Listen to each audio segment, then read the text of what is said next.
तो hello guys, I am back with the next part जो कि होगी हमारी question series about previous year questions of chemical coordination and integration. ठीक है, अब हमने चैप्टर तो पढ़ ही लिया है, अब साथ के साथ हमें क्वेश्चन सॉल्व करना भी ज़रूरी है ये जानने के लिए कि जो हमने पढ़ा है हम उसको अप्लाई कर पा रहे हैं या नहीं। ठीक है, तो हम देखते हैं हमारा पहला क्वेश्चन जो कि है मैच द फॉलोइंग का। ठीक है, तो हम हर क्वेश्चन का अप्रोच देख के चलेंगे कि हमें जब कोई क्वेश्चन आएगा तो उसे अप्रोच कैसे करना है। ठीक है, पहला तो ये है कि जब भी मैच द फॉलोइंग वाले आएंगे उसमें हम ऑप्शंस रूल आउट करते हुए चलेंगे कि अगर हमारा ए ऑप्शन अगर किसी से मैच खा गया है तो हम चेक करेंगे ऑप्शंस में कि कोई हमारा ऑप्शन पहले चांस में करेक्ट हो गया हो या फिर कोई ऑप्शन नेगेटिव में आ गया, मतलब कि कोई ऑप्शन पहले ही निकल गया हो। क्यों? क्योंकि इससे हमारा एक तो टाइम बचता है पर क्वेश्चन, क्योंकि हम टाइम कहाँ बचा सकते हैं, हम टाइम बायो में बचा के फिजिक्स और केमिस्ट्री के लिए बचा सकते हैं। ठीक है, तो अपना पहला ऑप्शन है कि प्रोजेस्टेरॉन कहाँ से रिलीज़ हो रहा था। पहली बात तो ये कि प्रोजेस्टेरॉन है क्या, तो प्रोजेस्टेरॉन अपना सेक्स हार्मोन है, तो ये कहाँ से रिलीज़ हो रहा था, ओवरी से रिलीज़ हो रहा था। ठीक है, अब देखते हैं कि ए का 2 कोई ऑप्शन है या नहीं है। तो ए का 2 सिर्फ एक ही ऑप्शन है तो ऑटोमेटिकली अपना यही आंसर हो जाएगा, बट फिर भी हम आगे के ऑप्शंस रीचेक कर लेते हैं। रिलैक्सिन ये तो हमने पढ़ा ही नहीं है, कोई बात नहीं, पर आगे के ऑप्शंस देखते हैं। तीसरा है मेलानोसाइट स्टिमुलेटिंग हार्मोन, ये कहाँ से रिलीज़ हो रहा था, ये अपने पिट्यूटरी से रिलीज़ हो रहा था। पिट्यूटरी में भी अडीनो हाइपोफाइसिस से और अडीनो हाइपोफाइसिस से भी पार्स इंटरमीडिया में, तो कहाँ से था, पार्स इंटरमीडिया। क्या हमारे ऑप्शन में सी का 1 है? हाँ, सी का 1 है। फोर्थ ऑप्शन है कैटेकोलामाइंस। कैटेकोलामाइंस कहाँ से, पहली बात तो ये कैटेकोलामाइंस होते क्या हैं, तो ये होते हैं अपने एड्रेनलिन एंड नॉर एड्रेनलिन। ठीक है, कहाँ से रिलीज हो रहे थे, एड्रेनल मेडुला से। ठीक है, अब देखते हैं कि हमारा ऑप्शन करेक्ट है या नहीं, क्योंकि हमारे अकॉर्डिंग तो आंसर ए है। ठीक है, तो लेट्स चेक। अब ये गलत है, आंसर ए ही आएगा। ठीक है, अब देखते हैं नेक्स्ट क्वेश्चन।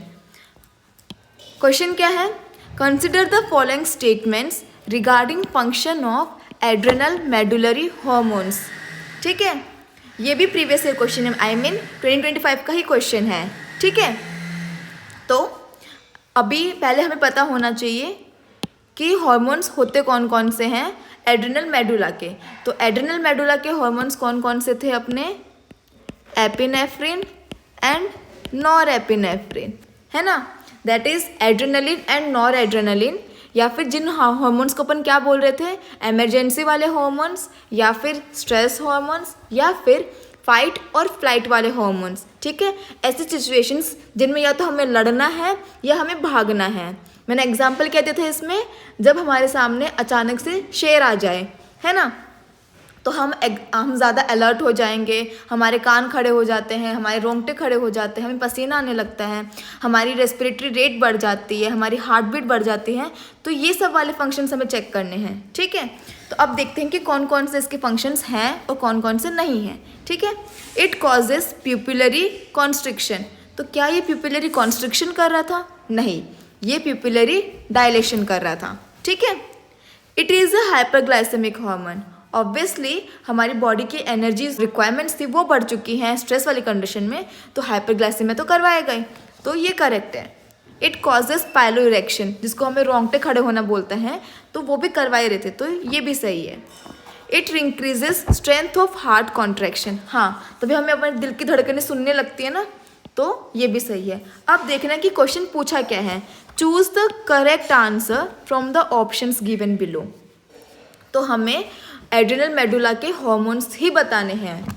ठीक है, अब इसमें ना क्या चीज़ें चेंज कर सकते थे, वो पूछ सकते थे कि इनकरेक्ट आंसर क्या है, कि इसमें से कौन सा फंक्शन नहीं है एड्रेनल मेडुला का। तो हमें इन सब चीज़ों को ना अंडरलाइन करके रखना पेपर में, ताकि जब हम हड़बड़ी में हो तो तब भी हमें ध्यान रहेगा कि हाँ, हमें करेक्ट आंसर मार्क करना है या इनकरेक्ट आंसर मार्क करना है। ठीक है, तो अब करेक्ट क्या क्या है, बी, सी एंड डी, तो हमारा आंसर आ चुका है डी। तो चेक कर लेते हैं कि सही है क्या, यस, इट्स करेक्ट। ठीक है, अब देखते हैं नेक्स्ट क्वेश्चन क्या है। तो which of the following hormone released from the pituitary is actually synthesised in the hypothalamus. मैंने बताया था ना कि हाइपोथैलेमस का चमचा कौन है, जो उसके आगे पीछे घूमता रहता है, जो कंप्लीटली उस पर डिपेंडेंट रहता है, पोस्टीरियर पिट्यूटरी। अब पोस्टीरियर पिट्यूटरी से कौन कौन से हॉर्मोन्स सिर्फ स्टोर एंड रिलीज हो रहे थे, ADH that is vasopressin and oxytocin. तो देखते हैं कि ऑप्शंस में से कोई है क्या वैसा वाला। एक FSH है, एक एडिनोकोर्टिकोट्रोफिक हार्मोन है, ल्यूटिनाइजिंग हार्मोन है एंड एंटी डायूरेटिक हार्मोन है। तो ये तीनों जो हार्मोन हैं स्टार्टिंग के, ये तो अपनी एंटीरियर पिट्यूटरी के हार्मोन्स हैं, ठीक है। पोस्टीरियर पिट्यूटरी का कौन सा है, ADH। तो हमारी पोस्टीरियर पिट्यूटरी सिर्फ हाइपोथैलेमस के सिंथेसाइज किए हुए हार्मोन्स को स्टोर करती है और बाद में रिलीज कर देती है, ठीक है। अब देखते हैं कि आंसर सही है कि नहीं है। यस, इट्स करेक्ट, ठीक है। अब देखते हैं नेक्स्ट क्वेश्चन। ये भी मैच ऑफ द फॉलोइंग वाला है। इसमें भी हम सेम टेक्निक यूज़ करेंगे कि हम ऑप्शंस को रूल आउट करते जाएं ताकि हमारा टाइम बचे, ठीक है। हम वही सेम अप्रोच रखेंगे कि हम पहले एक ऑप्शन मैच करके देखेंगे और अगर वो मैच हो रहा है तो हम उसके ऑप्शंस रूल आउट करके देखेंगे कि कोई ऑप्शन रूल आउट हो रहा है या नहीं हो रहा है, ठीक है। तो पहला है हमारा हार्ट। तो हार्ट कौन कौन से हार्मोन रिलीज करा था, इसमें से करा था ANF, एट्रियल। नाम में ही है कि एट्रियल वॉल से रिलीज हो रहा है, ठीक है। अब देखते हैं कि कोई है क्या A में 3। तो इस ऑप्शन में A का 1 है तो ये गलत हो गया, इसमें A का 3 है तो ये कंसिडरेबल है, इसमें A का 2 है तो ये भी गलत हो गया, इसमें A का 4 है तो ये भी गलत हो गया। तो हमारा ऑटोमेटिकली आंसर क्या आ जाएगा, B। अब देखते हैं कि हमारा आंसर सही है कि नहीं है। ऑब्वियसली सही है। तो ऐसे हम अपना टाइम बचा सकते हैं बायो के क्वेश्चंस में। और आप लोग देख रहे हो ना कि कितने इजी क्वेश्चंस आते हैं, कि हम जो NCERT पढ़ी है उसके बाहर से रेयरली कोई क्वेश्चन आता है, ठीक है। तो go through with your NCERT, okay. अब देखते हैं नेक्स्ट क्वेश्चन। ये थोड़ा ट्रिकी क्वेश्चन है, इसमें हमें थोड़ा अपना बेसिक या फिर कॉमन सेंस लगाना पड़ेगा to solve this question, okay. Question क्या है, why can't insulin be given orally to diabetic patients, ठीक है। हमने जो इंसुलिन देखा है कि हम इंसुलिन देते हैं डायबिटिक पेशेंट्स को, वो हम सबक्यूटेनियस रूट से देते हैं, ओरली नहीं देते हैं। तो क्यों नहीं देते हैं, रीजंस दे रखे हैं, because of structural variation, it's bioavailability will be increased. Third option है human body will elicit strong immune response, या फिर it will be digested in GI tract. तो हमें जैसे देखा था कि जो इंसुलिन है वो क्या है, पेप्टाइड है नेचर में, है ना, मतलब कि प्रोटीन है। और प्रोटीन तो हमारे डाइजेस्ट हो जाते हैं GI ट्रैक्ट में, क्योंकि उस पर कौन से एंजाइम्स काम करेंगे, हमारे पेप्सिनोजन काम करेगा, काइमोट्रिप्सिनोजन काम करेगा, ट्रिप्सिन काम करेगा, प्रोकार्बोक्सीपेप्टिडेज काम करेंगे। तो ये सारे हार्मोन्स काम करेंगे और तोड़ देते हैं प्रोटीन्स को। तो ऑब्वियस सी बात है कि इंसुलिन अगर हम खाएंगे तो वो भी डाइजेस्ट हो जाएगा। तो इसका सीधा आंसर क्या आएगा, it will be digested in GI tract, ठीक है। देखो अगर तुम बेसिक साइंस लगा के चलोगे साथ में तो इतना भी डिफिकल्ट नहीं जाएगा क्वेश्चन सॉल्विंग, ठीक है। अब देखते हैं नेक्स्ट क्वेश्चन क्या है, which of the following is not a steroid hormone. Steroid hormone कौन कौन से नहीं है, ठीक है। देखो अगर तुम्हें आंसर नहीं भी आ रहा हो ना तो तुम रूल आउट करने की कोशिश करना कि यार ये ऑप्शन तो नहीं ही हो सकता है, या फिर तुम लिंक करके देखो कि ये यहाँ पे पढ़ा था वो वहाँ पे पढ़ा था, तो ये चीज़ सही भी है या फिर ये चीज़ नहीं भी सही है, ठीक है। जैसे कि यहाँ पे ऑप्शंस देखो कौन कौन से, A cortisol, B testosterone, C progesterone and D glucagon, ठीक है। अब ये ऑप्शन है मेरे पास। देखो मुझे भी बहुत ज़्यादा कन्फ्यूजन होता है कि कौन से स्टीरॉयड हार्मोन्स है, कौन से पेप्टाइड हार्मोन्स है। अभी तो फिर भी मुझे पढ़े हुए 4-5 साल हो गए तो मुझे पता है, क्लैरिटी है कि कौन सा हार्मोन किस टाइप का है। But at the basic level 11th-12th में बहुत ज़्यादा कन्फ्यूजन होता है इस चीज़ में। अब देखो प्रोजेस्टेरॉन और टेस्टोस्टेरॉन है, ये दोनों तो सेक्स हार्मोन्स ही हैं, तो ये दोनों अगर ऑप्शन में है ही तो ऑब्वियसली बात है कि इनमें से तो कोई आंसर नहीं आएगा। तो ये तो ऑटोमेटिकली रूल आउट हो गए, है ना। और फिर मैंने कहा था कि अगर सेक्स हार्मोन्स आ रहे हैं तो सेक्स स्टीरॉइड्स पे आएंगे, और सेक्स स्टीरॉइड्स किसके अंदर आते हैं, कॉर्टिकॉइड्स के अंदर आते हैं। और कॉर्टिसोल भी कॉर्टिकॉइड्स है, तो वो भी नहीं होगा। तो तीनों ऑप्शन रूल आउट हो गए, तो ऑटोमेटिकली आ जाएगा ग्लूकागॉन। वैसे तो ये डायरेक्टली भी कर सकते थे, बट आई प्रेफर कि हम थोड़ा बहुत रूल आउट करके भी सीखें कि क्वेश्चंस को अप्रोच कैसे करना है। ठीक है, तो अब हम चेक करते हैं कि हमारा आंसर सही है कि नहीं है। तो यस, ये आंसर भी हमारा सही है। ओके, अब अपना नेक्स्ट क्वेश्चन है फिर से मैच द फॉलोइंग टाइप का। ठीक है, अब इसमें क्या दिया, इसमें एक साइड कोई डिजीज़ दी हुई है और एक साइड दिया हुआ है कि उसमें हमें क्या देखने को मिलता है। ठीक है, तो चेक कर लेते हैं कि क्या क्या दिया हुआ है। पहला है एक्सोप्थेल्मिक गोइटर। ठीक है, तो हमने देखा था कि इसके नाम में ही छुपा है कि इसमें क्या क्या देखने को मिलता है। गोइटर है तो इसमें एनलार्ज ग्लैंड दिखेगी, एक्सोप्थेल्मिक है तो एक्सोप्थेल्मोस दिखेगा। एक्सोप्थेल्मोस मतलब प्रोट्रूजन ऑफ आईबॉल्स। तो देखते हैं कि ऐसा कोई है क्या ऑप्शन। तो पहला है कि एक्सेस सिक्रेशन ऑफ कॉर्टिसोल। तो कॉर्टिसोल आ गया तो ये वहीं गलत होगा, क्योंकि गोइटर है तो ये किससे रिलेटेड होगा, थायराइड से रिलेटेड होगा। Hyposecretion of thyroid hormone and stunted growth. Thyroid hormone से रिलेटेड है, लेकिन क्या ये हाइपोसिक्रेशन है, नहीं, बिकॉज ये एक ऐसी कंडीशन थी, सिंगल ऐसी कंडीशन थी जो कि हाइपरथायराइड स्टेट में थी, बट इसमें तब भी गोइटर देखने को मिल रहा था। तो ये हाइपोसिक्रेशन नहीं है, ये कॉर्टिसोल नहीं है। ठीक है, hypersecretion of thyroid hormone obviously yes, and protruding eyeballs. तो यस, हमारा थर्ड हो गया करेक्ट आंसर। तो ए का थर्ड। देखते हैं कोई ऑप्शन है क्या। हाँ, तो हमारा पहला वाला रूल आउट हो गया, क्योंकि ए में 1 दिया हुआ है। ए का 4 ये भी नहीं है, ए का 3 हमारे पास 2 में है। ठीक है, अब दोनों ही ऑप्शंस में बी का भी 4 दिया हुआ है, तो हम सीधा चेक करेंगे सी वाला ऑप्शन। ठीक है, तो सी है हमारा कुशिंग सिंड्रोम। तो क्या हमने कुशिंग सिंड्रोम पढ़ा है, नहीं, हमने नहीं पढ़ा है कुशिंग सिंड्रोम। तो हम अपने आप ही डी वाले ऑप्शन पे आ जाएंगे, दैट इज क्रेटिनिज्म। तो क्रेटिनिज्म क्या होता है, जो मेंटली रिटार्डेशन होती है due to hyposecretion of thyroid hormone, तो वो होता है क्रेटिनिज्म। ठीक है, तो ये क्यों दिख रहा था हमें, hyposecretion of thyroid hormone and stunted growth, तो ये होती है हमारी क्रेटिनिज्म। ठीक है, that is short stature, mental retardation. तो ये क्रेटिनिज्म एक फैक्टर हाइपोथायराइड का ही आता है। हमने पढ़ा था ना कि अगर एक प्रेग्नेंट वुमेन हाइपोथायराइड होगी तो उसका जो बेबी है उस पर क्या क्या इफेक्ट्स आ रहे थे, mental retardation, cretinism, stunted growth, deaf and mutism, है ना, ये सब चीज़ें देखने को मिल रही थी। तो क्या है, डी का 2 है, तो डी का 2। अब देख लेते हैं कि क्वेश्चन क्या होता है, क्योंकि इस बार तो हम बच गए, क्या पता कभी फंस भी जाए, तो भी हम जो एक्स्ट्रा चीज़ें आई हुई हैं हम उनको देखते हुए चलते हैं। तो कुशिंग सिंड्रोम क्या है, excess secretion of cortisol, moon face and hyperglycaemia, ये होता है हमारा कुशिंग। देखो, एक्सेस सिक्रेशन है कॉर्टिसोल का तो कुशिंग है, अगर कम सिक्रेशन था कॉर्टिसोल का तो क्या था, कौन सी डिजीज हो रही थी, do let me know in the comment section. Okay, तो अब हम चेक कर लेते हैं हमारा आंसर सही है कि नहीं है। तो यस, हमारा आंसर सही है। गाइस सी, हम बहुत ज़्यादा बिलीव करते हैं आंसर की इस पे ही कि आंसर की जो आई है वो सही होगी, बट कई बार बिलीव ऑन योर सेल्फ कि हमें जो आता है वो ज़्यादा सही है। ओके, कई बार क्वेश्चंस के आंसर्स गलत आ जाते हैं, जैसे कि हमारा जो पहला क्वेश्चन दिया हुआ था उसका आंसर गलत आया था आंसर की में भी। ठीक है,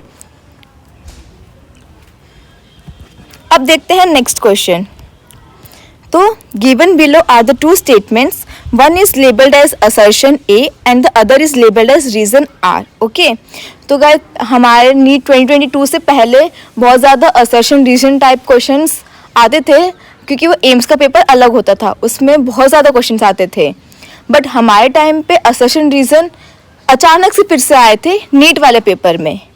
ओके, तो इसमें क्या होता है कि 2 स्टेटमेंट्स होते हैं, एक असर्शन होता है, एक रीज़न होता है। असर्शन एक स्टेटमेंट है और रीज़न उस स्टेटमेंट को एक्सप्लेन करते हुए एक सेंटेंस होता है। ठीक है, अब इसमें क्या दे रखा है कि FSH acts upon ovarian follicles in female and Leydig cells in male. ठीक है, तो अभी हार्मोन क्या है, FSH, follicle stimulating hormone, follicle को स्टिमुलेट करेगा, उनकी ग्रोथ करवाएगा। तो ओवेरियन फॉलिकल्स पे काम करे फीमेल में, right, correct. And Leydig cells in male, तो क्या ये लेडिक सेल्स पे काम कर रहा था, नहीं, लेडिक पे कौन काम कर रहा था, LH काम कर रहा था, फिर LH लेडिक पे काम करवा के एंड्रोजन्स रिलीज करवा रहा था, एंड एंड्रोजन्स और FSH मिलके स्पर्मेटोजेनेसिस करवा रहे थे, राइट। तो ये वाला स्टेटमेंट तो गलत हो गया है इसकी वजह से, ठीक है। अब रीज़न देखते हैं। जो ग्रोइंग ओवेरियन फॉलिकल्स है वो एस्ट्रोजन सीक्रेट करते हैं फीमेल्स में, while interstitial cells secrete androgen in male human being. तो क्या ये सही है? ओवेरियन फॉलिकल हमें पता है वो ग्रो होते हैं और फिर वो एस्ट्रोजन रिलीज करते हैं, और एस्ट्रोजन जो ओवेरियन फॉलिकल से ही रिलीज हो रहा है वो उनकी ग्रोथ को स्टिमुलेट भी करता है ना। फिर क्या है? ये करेक्ट है। While interstitial cells secrete androgen in male human being. Interstitial cells किसका ही दूसरा नाम है? लेडिक सेल्स का ही दूसरा नाम है। तो ये वाला पोर्शन भी सही है, मतलब कि हमारा असर्शन गलत है और रीज़न करेक्ट है। बोथ आर ट्रू, नहीं। बोथ आर ट्रू, नहीं। ए इज़ ट्रू, नहीं। A is false but R is true, ठीक है। तो हमारा ऑप्शन डी आ जाएगा, ठीक है। अब क्या है, नेक्स्ट क्वेश्चन देखते हैं। With regard to hormones identify the correct statements, ठीक है। Epinephrine is a peptide hormone. तो एपिनेफ्रिन किससे बन रहा था हमारा? एपिनेफ्रिन पहले लिखते कि आ कहाँ रहा था, ये क्या है? कैटेकोलामिन्स है। कैटेकोलामिन्स T3 T4 ये किससे बन रहे थे? 3 टायर 3 टीयर सिटीज, मतलब कि टायरोसिन से। टायरोसिन क्या है? अमाइनो एसिड है। भले ही अमाइनो एसिड जुड़ जुड़ के पेप्टाइड बनाते हैं, बट ये तो अमाइनो एसिड से बन रहा था। तो हम फिर भी एक बार इसको रखते हैं कि ये सही भी हो सकता है, ये गलत भी हो सकता है। सी गाइस, जो ऑप्शंस रहते हैं ना वो कई बार ऐसे आते हैं कि हमें कम गलत में थोड़ा सही देखना होता है, मतलब कि गलत में से थोड़ा कम गलत देखना होता है, सही में थोड़ा ज़्यादा सही देखना होता है। ऐसा कभी कभी देखने को मिलता है। ऐसे 2-3 बार क्वेश्चंस आ चुके हैं, तो देखते हैं, ठीक है। तो ये ऑप्शन सही भी हो सकता है, गलत भी हो सकता है। Progesterone is a peptide hormone. Progesterone क्या है? सेक्स हार्मोन है। सेक्स हार्मोन किस कैटेगरी में आते थे? स्टेरॉइड्स में। तो ये डेफिनेटली गलत है, मतलब बी तो गलत है। Hormones that interact with membrane-bound receptors normally do not enter the target cell but generate second messengers। हमें पता है कि अगर मैंने एग्जांपल दिया था कि अगर हमें राजा तक कोई बात पहुंचानी है तो जो उसके सेवक होते हैं हमें गेट पे ही रोक लेते हैं, फिर वहाँ से कोई दूत होता है जो मैसेज पहुँचा के आता है कि आपसे मिलने के लिए कोई आया है, फिर वो हमें अंदर बुला जाता है। तो अंदर बुला बुलाता है, that is different thing, but secondary messenger के थ्रू काम होता है। तो ये करेक्ट है। Hormones that interact with intracellular receptors mostly regulate gene expression। तो ये भी हमारा सही है। Insulin is an amino acid derivative hormone। तो क्या इंसुलिन हमारे अमाइनो एसिड से बना हुआ हार्मोन है? एक्चुअल में इंसुलिन हमारा पेप्टाइड हार्मोन था, है ना, दैट इज़ लार्ज पेप्टाइड्स में आता है, ठीक है। तो ये भी गलत है। तो हमें मोस्ट अप्रोप्रिएट आंसर देखना है। तो हमारा ए भी गलत हो जाएगा, इस वजह से बी भी गलत है और ई भी गलत है, सिर्फ सी और डी सही है। तो हमारा आंसर आएगा ऑप्शन सी। देखो गाइस, हो सकता था कि इसमें ना कोई एक ऐसा ऑप्शन होता जो एकदम ही गलत होता, तो हम ए को कंसिडर कर सकते थे या फिर ई को कंसिडर कर सकते थे, ठीक है। डिपेंड करता है कि हमें ऑप्शंस कैसे मिले हैं, ठीक है। अब देखते हैं हमारा आंसर सही है कि नहीं है। Yes, it's correct. अब देखते हैं next question, that is question number 10। Diuresis is prevented by. Diuresis होता क्या है? बहुत ज़्यादा यूरिनेशन होना है, फिर क्या बोलते हैं मिक्चुरेशन की प्रोसेस बढ़ जाना, उससे बोलते हैं डायूरेसिस, ठीक है। अब ये प्रिवेंट कौन करता है, मतलब कि डायूरेसिस को रोकना है, ठीक है। तो डायूरेसिस को रोकने के लिए पहले देखते हैं कि ऑप्शंस क्या क्या दे रखे हैं। ए ऑप्शन है renin from JG cells via switching off the osmo receptors. हमें पता है कि रेनिन हार्मोन तो रिलीज होता है जेजी सेल से, लेकिन वो एक्ट कैसे करता है हमें वो नहीं पता है। तो हम एक बार इसको छोड़ देते हैं कि एक्शन कैसे करता है। हमारा दूसरा ऑप्शन है atrial natriuretic factor from atria of the heart. इसके तो नाम में नेट्रीयूरेसिस आ रहा है, दैट इज डायूरेसिस करवाएगा, तो ये ऑप्शन तो गलत हो गया। Aldosterone from adrenal medulla. Aldosterone adrenal medulla से रिलीज ही नहीं होता है। एल्डोस्टेरोन कहाँ से रिलीज होता है? अपना कॉर्टेक्स से रिलीज होता है, ठीक है। फिर ऑप्शन आता है वेसोप्रेसिन फ्रॉम न्यूरोहाइपोफाइसिस। तो वेसोप्रेसिन क्या करता है कि डायूरेसिस को रोकता है, क्योंकि इसका नाम क्या है, एंटी डायूरेटिक हार्मोन, और डायूरेसिस को प्रिवेंट करना मतलब कि एंटी डायूरेसिस। तो ये ऑप्शन करेक्ट हो जाएगा, ठीक है। वैसे अगर यहाँ पे होता ऑप्शन कि एल्डोस्टेरोन फ्रॉम एड्रिनल कॉर्टेक्स, तो ये वाला ऑप्शन भी करेक्ट होता। क्यों? क्योंकि एल्डोस्टेरोन क्या करवाता है, सॉल्ट एंड वाटर रिटेंशन, मतलब कि सोडियम एंड वाटर को तो रीअब्जॉर्ब करवाता है एंड पोटेशियम एंड फॉस्फेट को एक्सक्रीट करता है। तो ये भी हमारा आंसर हो सकता है अगर यहाँ पे कॉर्टेक्स होता तो, ठीक है। अब देखते हैं कि आंसर क्या है। आंसर है हमारा डी। अब देखते हैं next question. Which of the following statements are correct with respect to the hormone and its function, ठीक है। तो हमें पता है, हमने हार्मोन्स तो पढ़ ही लिए है ना। पहला ऑप्शन है कि thyrocalcitonin regulates the blood calcium level. कहा था मैंने कि कैल्सिटोनिन है, कैल्शियम को काटता है, मतलब उसको ब्लड कैल्शियम लेवल को कम करता है। तो ये तो सही है। In males FSH and androgens regulate spermatogenesis. ये हमने अभी देखा था जब हमने FSH वाला असर्शन रीजन वाला क्वेश्चन सॉल्व किया था। तो ये भी करेक्ट है। Hyperthyroidism can lead to goitre. हाँ, it can lead to goitre, but एक स्पेसिफिक कंडीशन में ही। तो ये सही भी हो सकता है और ये गलत भी हो सकता है। बाकी के ऑप्शंस चेक करते हैं। Glucocorticoids are secreted in adrenal medulla. नहीं, ये तो गलत है। कौन रिलीज करता है? एड्रिनल कॉर्टेक्स रिलीज करता है, ठीक है। Parathyroid hormone is regulated by circulated level of sodium ions. तो क्या पैराथायरॉयड हार्मोन सोडियम के लिए होते हैं? नहीं, कैल्शियम के लिए होते हैं, ठीक है। तो अब क्या देखना है हमें? मोस्ट अप्रोप्रिएट आंसर देखना, क्योंकि हमें देखना है कि करेक्ट कौन से हैं, ठीक है। तो हमारा ए करेक्ट है, बस ए करेक्ट है, बी करेक्ट है। तो ए एंड बी ओनली, ये वाला आएगा। अब हमने पढ़ा तो था कि hyperthyroid will lead to goitre in exophthalmic goitre. तो ये ऑप्शन सही हो जाता अगर ए और बी में से कोई एक ऑप्शन नहीं होता यहाँ पे, है ना। इसीलिए मैं कहती हूँ कि हमें कई बार जो क्वेश्चन होता है वो ऐसे सॉल्व करना होता है कि हमें कई बार कोई कम गलत ऑप्शन भी चूज़ करना पड़ जाता है, कई बार कोई कम सही ऑप्शन भी चूज़ करना पड़ जाता है, कई बार कोई ज़्यादा गलत ऑप्शन भी चूज़ करना पड़ जाता है। अब इसमें जो सी वाला ऑप्शन था, इसे हम चूज़ कर भी सकते थे, नहीं भी कर सकते थे। वो डिपेंड कर रहा था हमारे बाकी के ऑप्शंस और जो आंसर दिए हुए थे, चूज़ द मोस्ट अप्रोप्रिएट में जो ऑप्शंस दिए हुए थे उसमें, ठीक है। तो आई होप मैं आपको समझा पाई हूँ कि मैं क्या कहना चाह रही हूँ, ठीक है।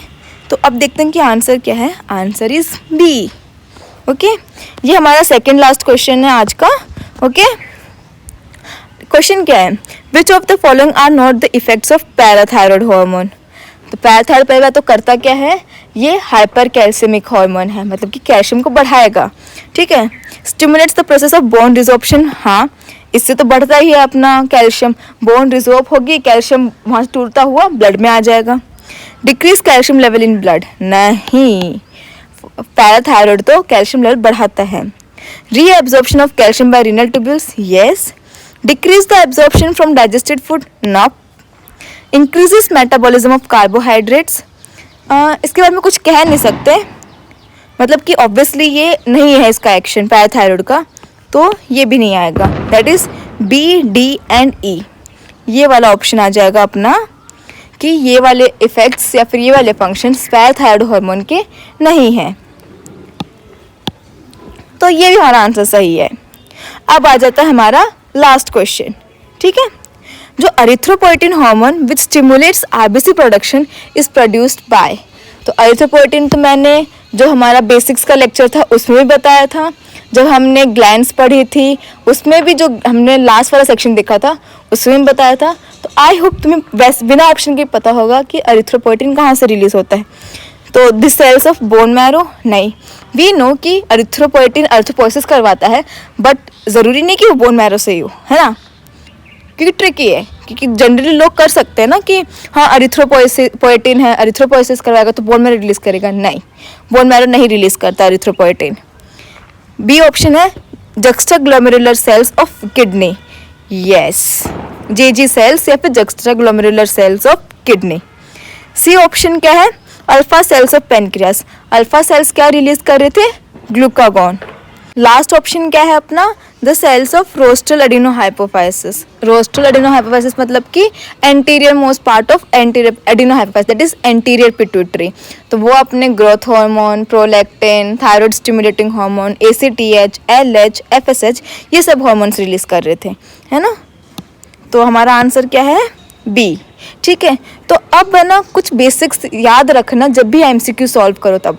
पहली बात, ये जो भी वर्ड्स होते हैं correct, incorrect, true, false, not, ये सबको अंडरलाइन करके रखना जब भी तुम क्वेश्चन पढ़ो, ताकि जब तुम ऑप्शंस देखने लगो तो तुम्हें पता हो कि तुम्हें कौन से वर्ड को ध्यान में रख के सॉल्व करना है। ठीक है, पहली बात तो ये। दूसरी बात, जब भी MCQ सॉल्व करो तब ट्राई करना कि तुम ऑप्शंस रूल आउट कर सको हर एक मैच द फॉलोइंग करने के बाद। ठीक है, उससे क्या होता है, कई बार तुम्हारा जो आंसर है वो पहले मैच में ही आ जाता है, इससे तुम्हारा टाइम बचता है और तुम फिजिक्स को ज़्यादा टाइम दे पाओगे। ठीक है, तीसरी बात, क्वेश्चन को आराम से पढ़ना।